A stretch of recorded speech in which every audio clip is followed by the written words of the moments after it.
so good to see you all again. Here with us.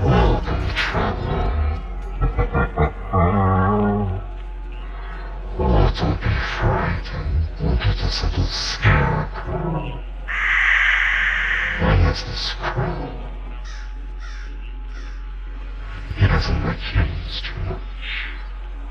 Now, take a while, sit down, and listen to the tales I have for you.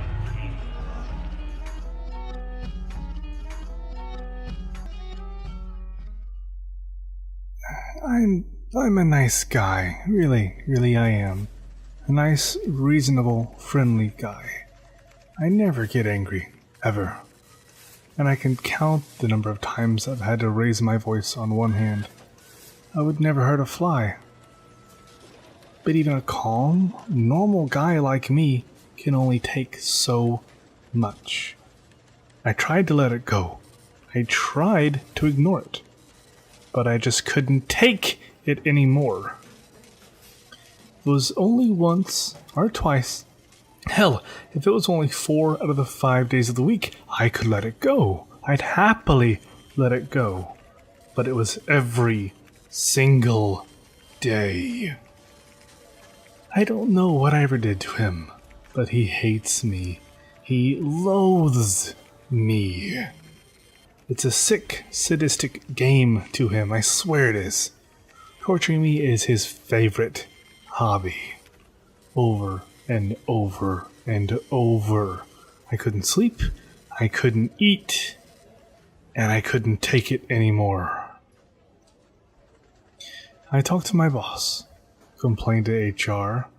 Hell, I even talked to a lawyer. Everyone told me the same thing, that it wasn't their problem. There was nothing they could do. So I had to suck up and take it. Had to just endure the psychological agony that he put me through every single day. Until today. The day started like any other. Came into the office, said hello to Karen, the secretary, and I sat at my desk. He came in a few minutes late as usual. Sat at his desk next to mine, as usual. We worked in silence for the next few hours, again, as usual. And then at precisely noon, he began to torture me, as usual. I sat there with my back to him, hoping, praying that today would be different, that I could just have one day of peace. But I knew what was coming, and I wanted to scream.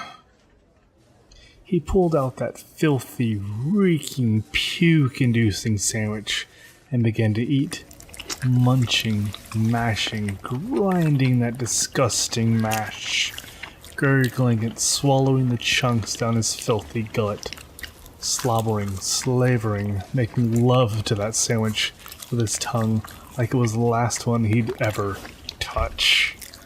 It was deafening. I couldn't think. I couldn't breathe. I snapped.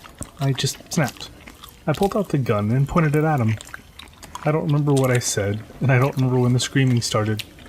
All I remember is that he kept eating. I swear he kept eating. I swear on my life he kept eating. His mouth kept moving, choking down on the festering bits of food. I watched him with my own eyes. Like I said, I'm a nice guy. A nice, reasonable guy. But even reasonable guys can only take so much before we snap. I dragged Susan in front of him. I blew out her brains all over his desk, all over his lunch. He wasn't hungry anymore. For once in the past week, he didn't want to stuff his face. But I made him eat. There's a Monster Working in My Office was written by Seabiscuit131, and it was narrated by Jack Sanders.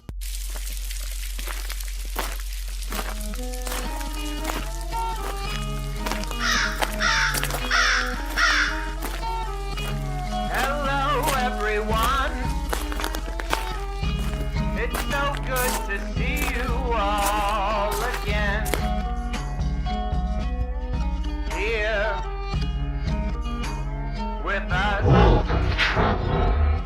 Oh, don't be frightened. Look at this little scarecrow.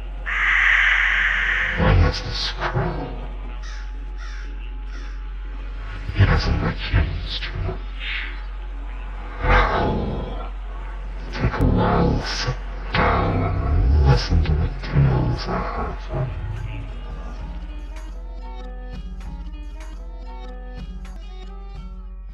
I collect things. Whenever I see something I like, I take it. Sometimes I get obsessed with certain colors and collect that for a while, only to change the next day. This is a disease, of course, and nothing I can change or cure for that matter. And for the record, I don't steal because I need to. No. I do it because I feel alone. Being surrounded by all my findings completes me and calms me as a person. It's like a prescription medicine to a drug addict, catnip to a tiger, chocolate to a child. Without it, they become insane for more, but having it makes them bearable. Last night, I saw this fine example of something I've been craving for a very long time. Sky blue and glistening. It wasn't easy to get away with it, though, because of all the people around. But, I used the element of surprise to shock them, and then I just ran away. There's rarely anyone following you at that point. They mostly just stare at you. All eyes on me, so to speak. At home, I have a specific room for my collection. The first thing I do is rinse and clean anything new. Then I color coordinate everything, which can be a bit tedious, but it's worth it in the end. When everything is finished, I can relax in my chair, listen to music, and watch my collection. And to be honest, the best part is probably that my eye collection is watching me back. I'm a Kleptomaniac was written by Engel Wan and narrated by Jack Sanders.